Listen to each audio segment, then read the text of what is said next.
everybody in my life. If you think you're gonna take me out, it's gonna be really difficult. Blood runs quiet before it runs loud, and episode 9 begins exactly like that, with a silence that feels wrong. Dwight knows it. He feels it in the way people look at him, in the way the streets fall cold, in the way the Dunmeres stop making noise. This isn't peace. This is the hour before the gunshot. Deacon's confession video sits in Dwight's hands like a loaded weapon, a single file that could destroy Musso, Free Bill, and burn half of Tulsa's political elite to ash. But Dwight doesn't fire it. He aims it. He thinks bigger. Because this time the fight isn't about revenge, it's about empire. And empire demands patience. Empire demands strategy. Empire demands you swallow small victories so you can bite off the whole kingdom later. That calculated patience pays off when Montague Distilleries quietly secures a federal liquor license. The kind of license the Dunmires have spent years buying politicians to block. Suddenly, Dwight isn't just a threat. He's a legal threat. And nothing terrifies criminals more than a criminal who becomes legitimate. For the first time, his product rolls out clean, stamped and fully government-approved bars return Dunmire bottles untouched. Orders flood Dwight's warehouses. His trucks move day and night like arteries feeding a giant waking beast. But victory has a smell. And Jeremiah Dunmere smells it fast. Cole, Jeremiah's own son, sees the numbers before anyone else. Their stock dropping, their contracts collapsing, their influence shrinking. And Deacon, their personal executioner, their ghost in the shadows, has vanished without a trace. Every indicator points to one man, Dwight. The man they underestimated, the man they pushed, the man climbing too fast, too openly. Jeremiah's shame hardens into rage, rage hardens into obsession, and obsession turns into something darker, something that pushes him into the one move Dwight never saw coming, because Jeremiah isn't planning to cut off Dwight's supply, or burn his warehouses, or sabotage his license.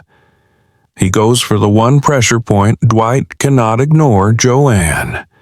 The only softness left in a man built out of iron and old scars, while Dwight rebuilds his empire brick by brick, while he strengthens alliances, while he prepares for a clean war.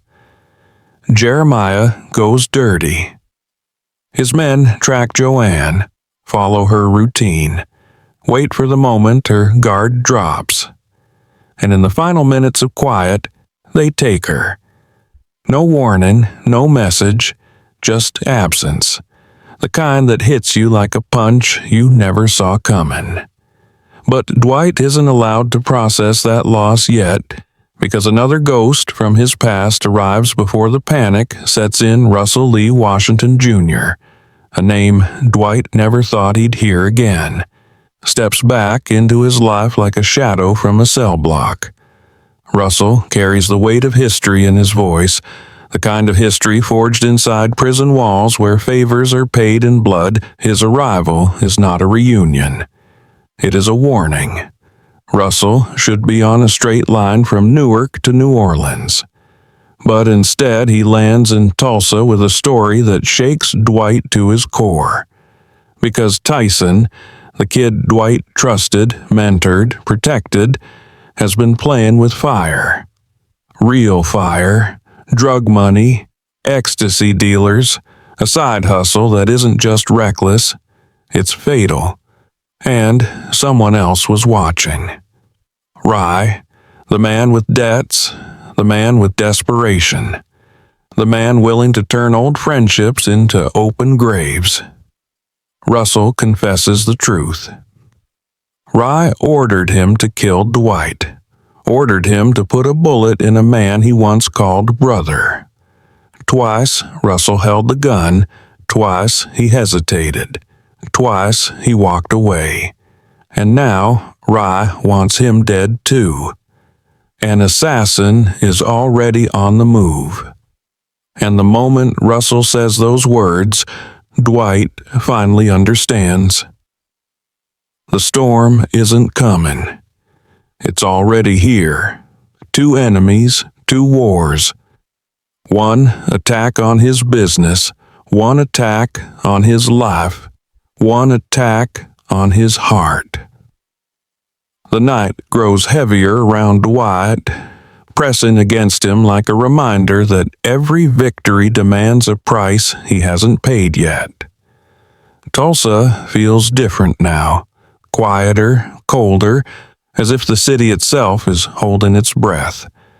Dwight moves through it like a man walking into a trap. He already knows his set, but he has no choice. Joanne is missing. Russell is hunted. Rye's assassin is closing in. And Jeremiah Dunmere has just crossed the line that guarantees blood will spill, but before Dwight can chase one threat, another slams into him. Tyson. The kid he treated like a son has become the weakest link in his entire empire. Dwight always knew Tyson wanted to prove himself, wanted to be more than a driver, wanted to show he had edge, muscle, presence, but ambition without discipline is gasoline, and Tyson has been pouring it everywhere. He's supplying Spencer with drugs behind Dwight's back, dirty drugs from dirty dealers funded by dirty money. And the moment Russell mentions the ecstasy trade, Dwight can see the whole trail in his mind, leading straight to a group he hoped he'd never hear about again: old-school dealers, the kind who don't talk, don't negotiate, don't forgive. Tyson didn't just cross a line. He painted a target on his own back, and Dwight's and Rye saw the opportunity. Rye drowning in debt. Rye desperate enough to sell out his closest friends. Rye begging for any kind of lifeline. So he made a deal with the wrong people, delivered the wrong product, and when he couldn't pay it back, he offered something else, something worth more than cash. A life, Dwight's life. Suddenly, all the loose threads in Dwight's world twist into a single noose. Tyson's ambition led to Rye's desperation. Rye's desperation led to Russell's betrayal attempt, and Russell's hesitation led to 2 assassins now closing in from New York, carrying instructions carved in cold steel: kill them both. Russell stands in Dwight's apartment, haunted, broken, trembling with the weight of 2 near murders he couldn't commit. Dwight watches him, silent, studying every detail. The guilt, the exhaustion, the years of brotherhood crumbling into dust. He doesn't raise his voice. He doesn't draw a gun. He simply nods. Because Dwight understands one thing better than anyone. Every man has a breaking point. Russell just hit his.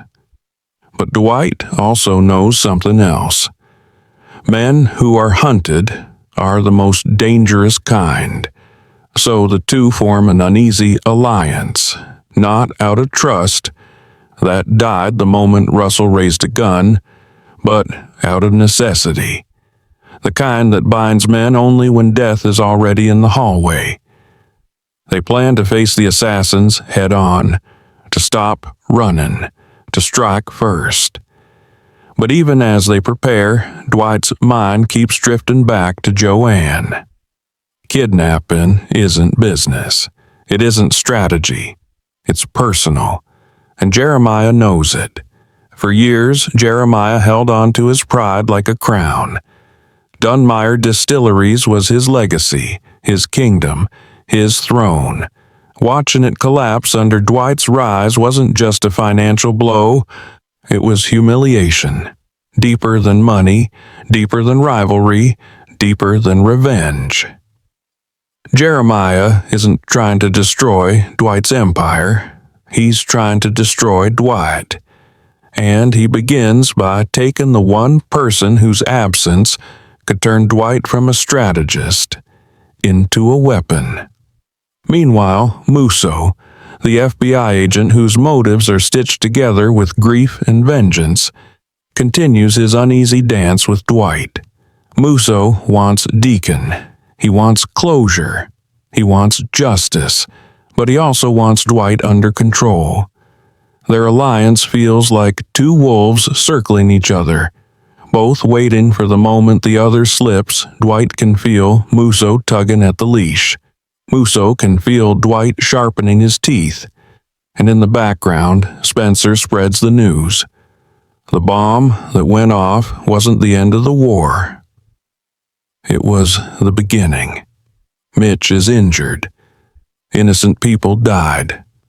The political world is in chaos. And Cole Dunmere has already figured out what Dwight's license really means. That their family's power is dissolving faster than they can fight it. Every enemy Dwight has made is circling closer. Every ally he trusted is fracturing. Every lie Tyson told is now a fuse burning toward something explosive, and Joanne's disappearance is the final push. Dwight isn't just fighting to stay alive anymore. He's fighting to keep from becoming the man he was before prison, the man who solved every problem with violence. Morning arrives, but it brings no light. The world around Dwight feels drained, as if the sun itself is afraid to shine on what's coming. Every instinct in him screams that the city is shifting, bending, preparing to snap. He steps out with the posture of a man ready for war, but even he cannot see the full shape of the storm gathering around him. Russell stays close, not as a friend, not as a brother, but as a man seeking one last chance at redemption. There's a quiet between them, heavy and unspoken, the kind of silence forged in the aftermath of betrayal. Dwight doesn't forgive him, not fully, but he accepts him, because right now, forgiveness doesn't matter. Survival does. And somewhere in Tulsa, two assassins are already watching, sent by Rye. Paid for by debt. Hardened by the kind of training that leaves no hesitation, no mercy. They move like ghosts, tracking every whisper, every movement, every shadow Dwight casts. They know his routines, his alliances, his weaknesses. They know Russell, too. The way he moves, the way he looks over his shoulder, the guilt etched into him like a scar. These killers aren't sloppy. They don't make noise. They don't leave second chances. But they also don't know the one thing that makes Dwight dangerous. He expects death.